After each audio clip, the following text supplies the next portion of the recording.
Sir అన్ని సినిమాలు చేసి, అన్ని సాంగ్స్ పాడి, ఆమా సంపాదించి, మీరు సంపాదించి, అన్ని కార్లు కొని, అంత లైఫ్ ఎంజాయ్ చేసి, ఒక్కసారిగా ఇలా పడిపోయి మళ్ళీ లేచేటప్పుడు ఉంటది చూసారా?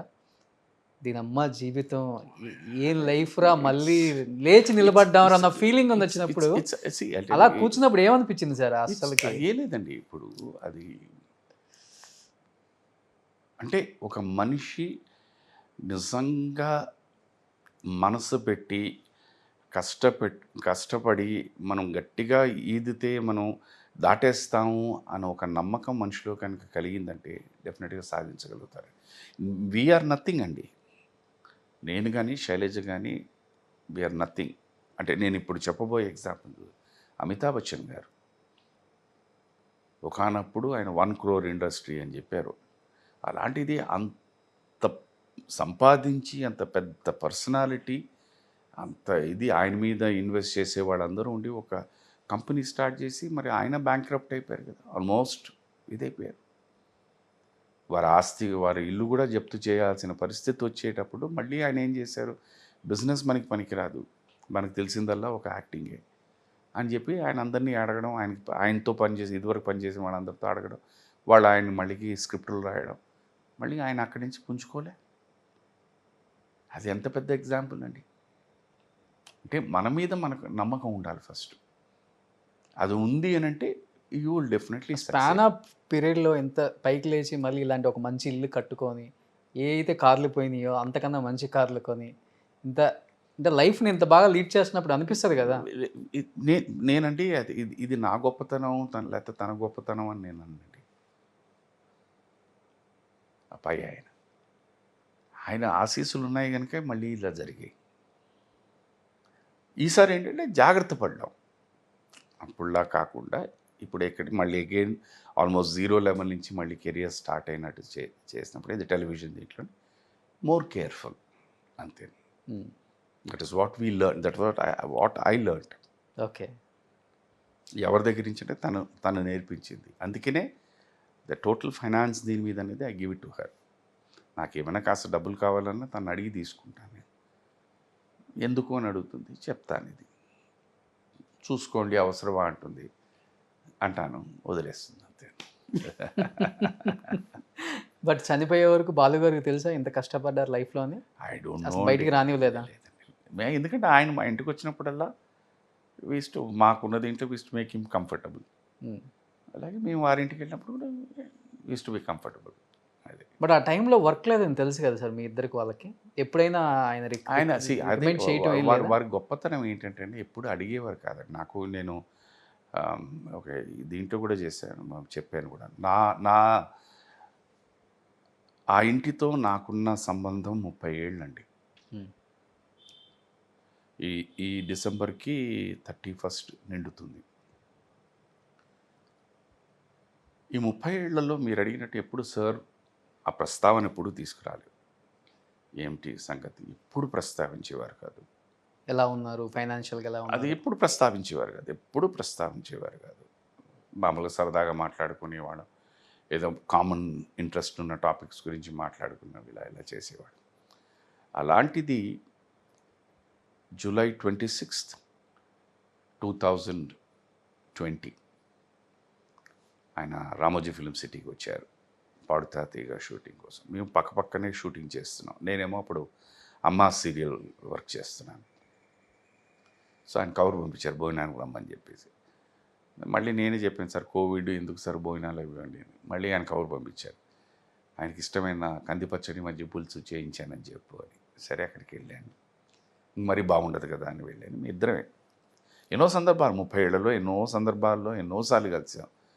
But first time in the set మీ ఇద్దరం కూర్చుని భోంచేయడం. ఆ రోజు ఎందుకో వారు ప్రస్తావించారు, ఏంటి అసలు ఏంటి అడగకూడదండి, బట్ ఏంటి సంగతి ఏంటి, ఎంత తీసుకుంటున్నారు మీరు ఇప్పుడు టెలివిజన్కి, కరెక్ట్గా పేమెంట్స్ ఇస్తున్నారా అని చెప్పి.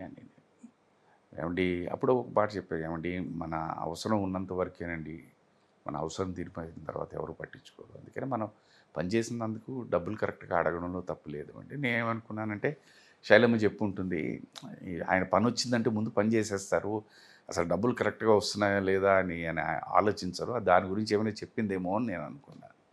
అలాగే సార్ లేదండి ఇప్పుడు నేను పనిచేస్తున్న కంపెనీస్ అన్నీ మంచి కంపెనీస్ కరెక్ట్గా వచ్చేస్తున్నాయి, జాగ్రత్త అండి. అలాగే సార్. నేను ఆశ్చర్యపోయాను, ఈ మధ్యన మీరు 2 సినిమాల్లో డబ్బింగ్ చెప్పారు, అది కూడా చాలా బాగుంది. ఒక సినిమాలో నార్మల్గా అయితే ఎక్కడో ఒకడు దొరికిపోతారు ఎంతైనా, నేను చెప్పినా కూడా, అంటే వారు చెప్పిన, అలాంటిది ఒక సినిమాలో అసలు మీరు ఎక్కడ దొరకలేదండి, బాగుంది అది. తర్వాత శైలి చెప్పిన తర్వాత మీరు చెప్పారంటే బాగుందండి, దాని మీద కూడా కాన్సన్ట్రేట్ చేయండి అన్నారు. ఫైన్ సార్ అన్నాను. అయిపోయింది. నేను చెప్పాను సార్ మీరు ఒకసారి మా సెట్కి వస్తే మా వాళ్ళందరూ మీతో ఫోటోలు తీసుకుంటారు. ఓకే వస్తాను. బ్రేక్ అయిపోయిన తర్వాత సెట్లో ఆయన మా సెట్కి వచ్చారు. సో నేనేంటంటే ఈ కోవిడ్ ఇవన్నీ అని చెప్పేసి అందరినీ నిలబెట్టి ఒక ఫోటో తీసేద్దాం అనుకున్నా. మరి వారే ఎందుకు అన్నారు, పర్వాలేదండి అన్నారు. మీరు నమ్మరు, 96 ఫోటోగ్రాఫ్స్ తీసుకున్నారు. అబ్బా. మధ్యలో ఆయనే అన్నారన్నమాట, మీరు చెప్పింది అప్పుడప్పుడు వినాలండి, ఓ ఫోటో తీసుకుంటే బాగుండేదండి. నా వేశారు. బట్ ఓపిక్గా 96 ఫోటోగ్రాఫ్స్ తీసుకున్నారు. అయిపోయింది. మా దాంట్లో నాకు 4 పిల్లలు. వాళ్ళు ఆ రోజు ఆ సెట్లో వాళ్ళకి వర్క్ లేదు. వాళ్ళ నలుగురిని నేను కలవాలి, నేను వాళ్ళతో మాట్లాడాలి. ఎప్పుడంటే డైరెక్టర్ గారు అన్నారు, లేదండి వాళ్ళు ఒక 2 డేస్లో జాయిన్ అవుతున్నారు. ఓహో అలాగా సార్, నేను మళ్ళీ జూలై 30th and 31st నేను ఇక్కడ షూటింగ్ చేస్తున్నాను, ఒకసారి వాడిని తీసుకురండి.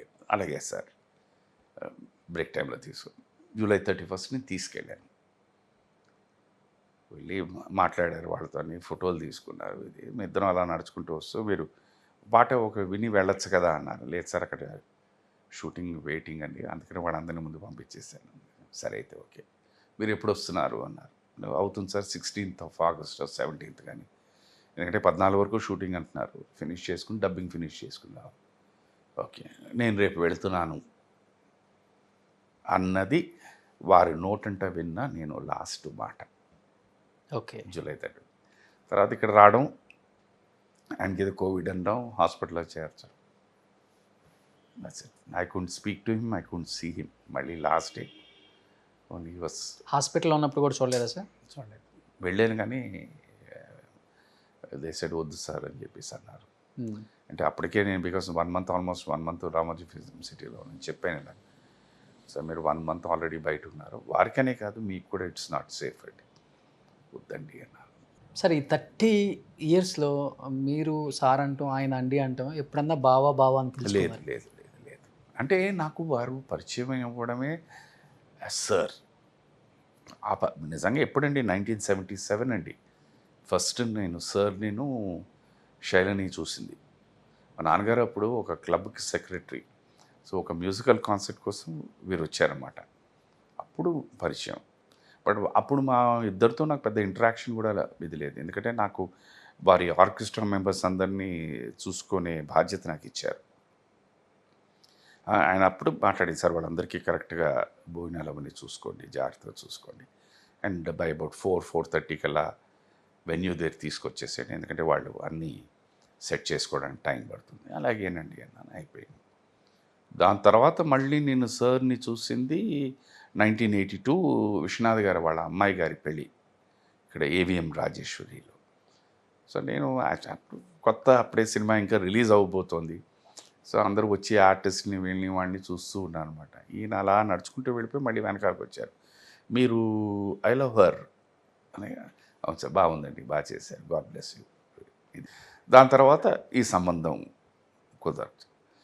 కుదిరిన తర్వాత నాకు ఎందుకో అది నా వల్ల కాలేదు, టు బి వెరీ ఫ్రాంక్. అడగలేదు ఆయన కూడా బావా అని ఎప్పుడు మళ్ళీ వాళ్ళ యంగర్ బ్రదర్ ఉన్నారు. ఓకే.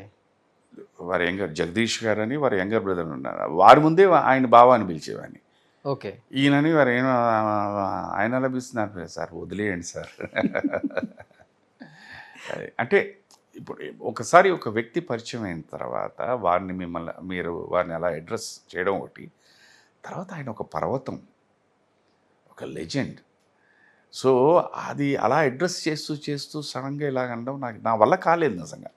అది నాలో లోపం అంటే, సార్ నన్ను క్షమించేయండి. ఆయన కూడా ఎప్పుడు బావా అనరు. ఆయన కూడా బాగా అనిపించలేదు. ఆయన ఎప్పుడు ఒక్కొక్క సందర్భంలో ఒక్కొక్కసారి వేరే సార్ అంటారు, ఒకసారి మహాశయ అంటారు, స్వామి అంటారు, అలా రకరకాలన్నమాట. It depends upon the mood of ఇది. లేదంటే సుధాకర్ అని పిలుస్తారు. సడన్గా ఎక్కడైనా ఏదో పని ఉంటే దూరంగా ఉంటే సుధాకర్ అంటారు అనమాట. సో అలా